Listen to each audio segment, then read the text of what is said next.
En premier, on va commencer avec la première règle qui est la règle d'harmonie vocalique simple. En premier, il faut savoir que les 8 voyelles de la langue turque sont décomposées en deux parties.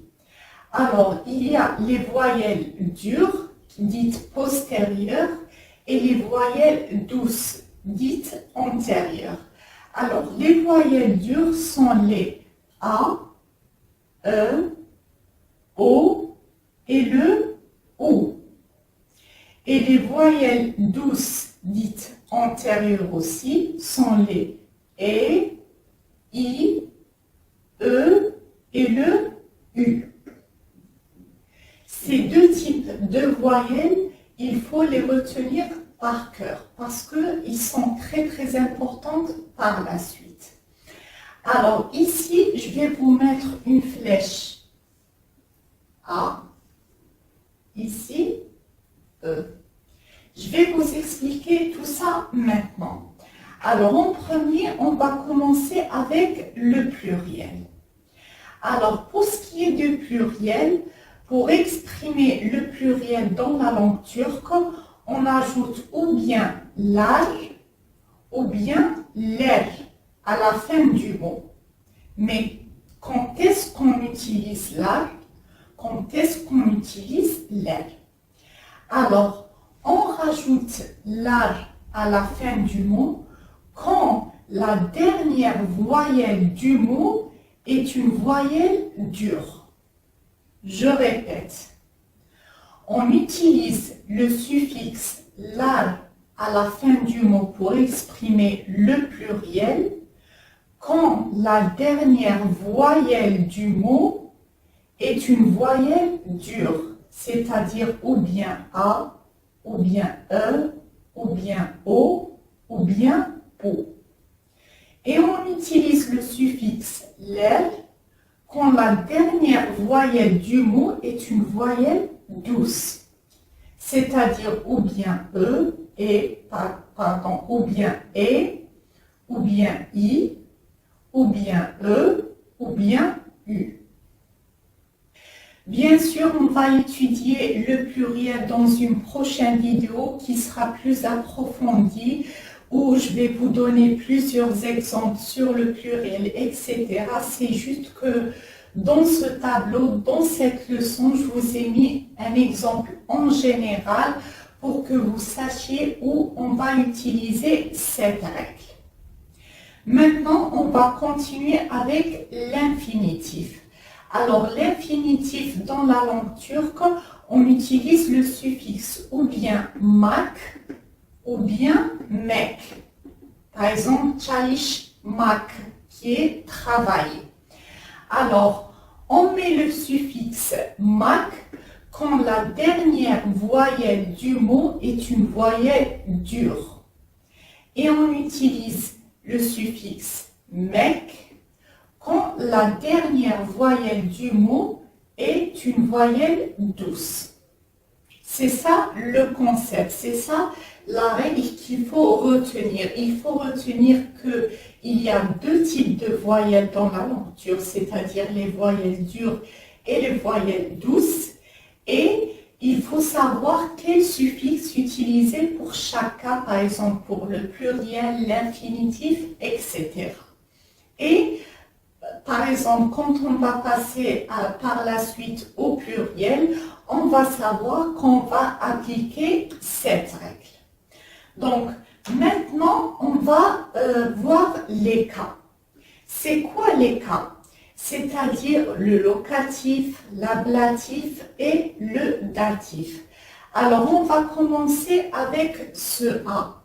Ce A, c'est quoi? C'est le datif, c'est-à-dire que c'est le point de l'aboutissement de l'action. C'est-à-dire que quand on veut exprimer, par exemple, je vais à la mer, je vais chez ma tante, alors on utilise à la fin du mot ou bien A quand la dernière voyelle du mot est une voyelle dure, je répète, et le E quand la dernière voyelle du mot est une voyelle douce. Bien sûr, ne vous inquiétez pas, on va aborder ces cas dans une vidéo à part, bien sûr, pour vous donner plein d'exemples. C'est juste que je vais vous montrer où est-ce qu'on utilise cette règle. Alors, pour ce qui est du da et du de, c'est le locatif, c'est-à-dire le lieu de l'action. Par exemple, j'habite à Istanbul. Istanbul da yaşıyorum. Istanbul da. Istanbul. La dernière voyelle, c'est le ou. C'est-à-dire qu'on va utiliser le da. Je vais vous donner plein d'exemples dans une prochaine vidéo. Il y a le dan ou bien le den.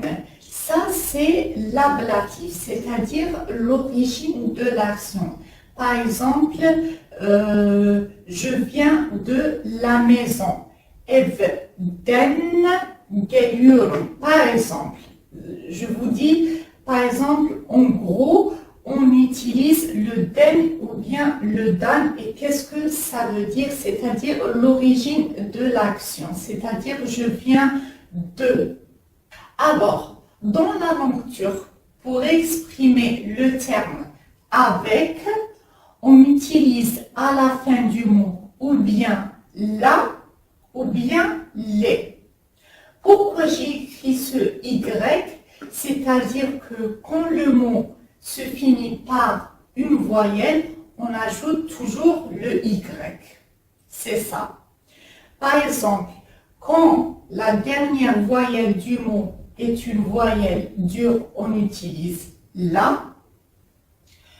Quand la dernière voyelle du mot est une voyelle douce, on utilise les. C'est ça la règle. Et aussi pour exprimer le terme aussi. Alors pour le terme aussi, c'est la même chose. Quand la dernière voyelle du mot est une voyelle dure, on utilise da. Quand la dernière voyelle du mot est une voyelle douce, on utilise des.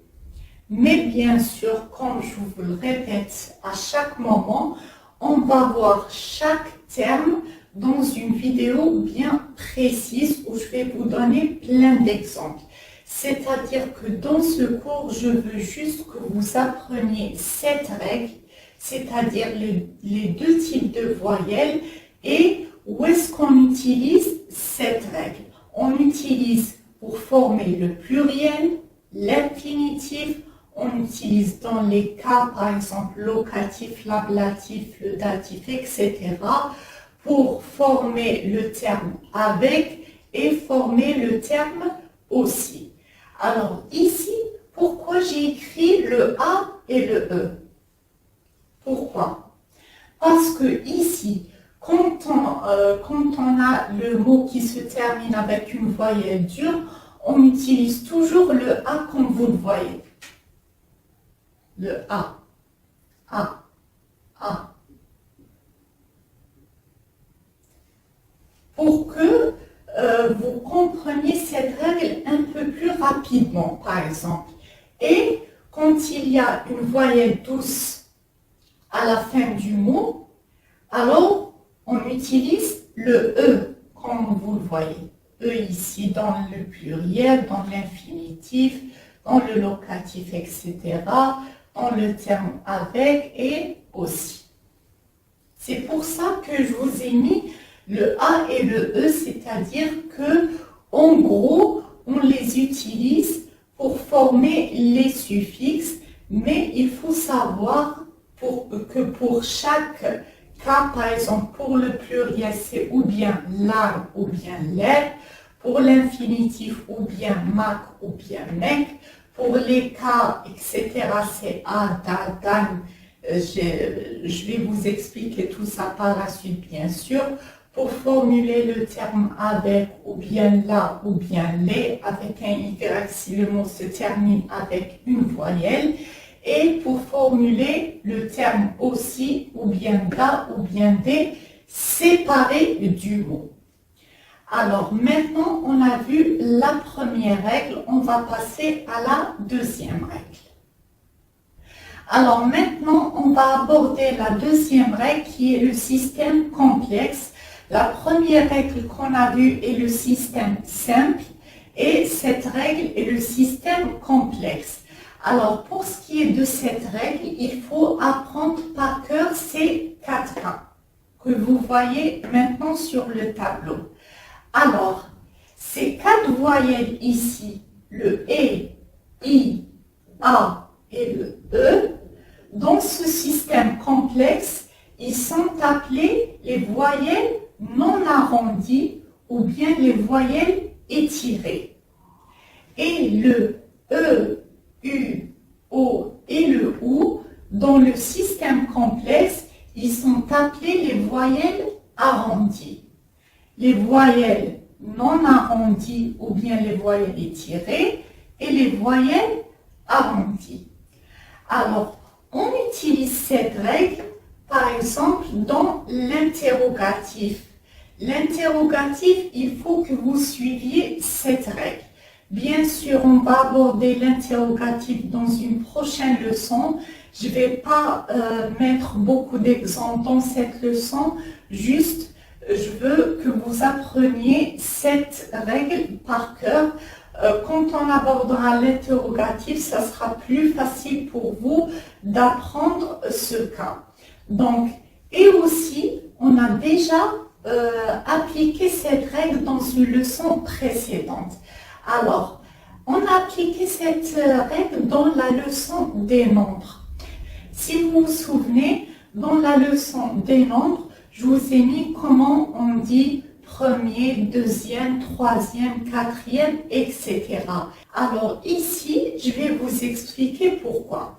Par exemple, pour ce qui est de birinci, premier par exemple.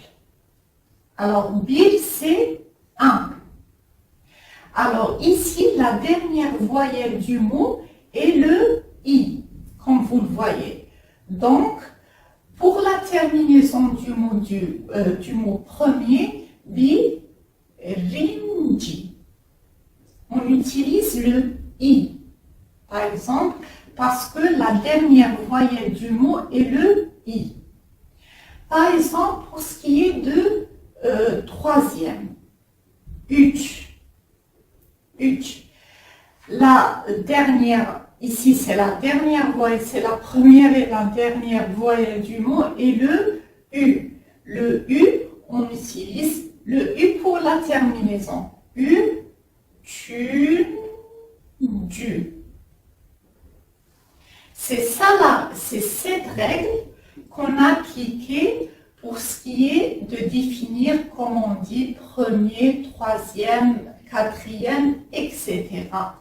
Donc ici, dans ce cours, il y a 2 règles, c'est le système simple et le système complexe.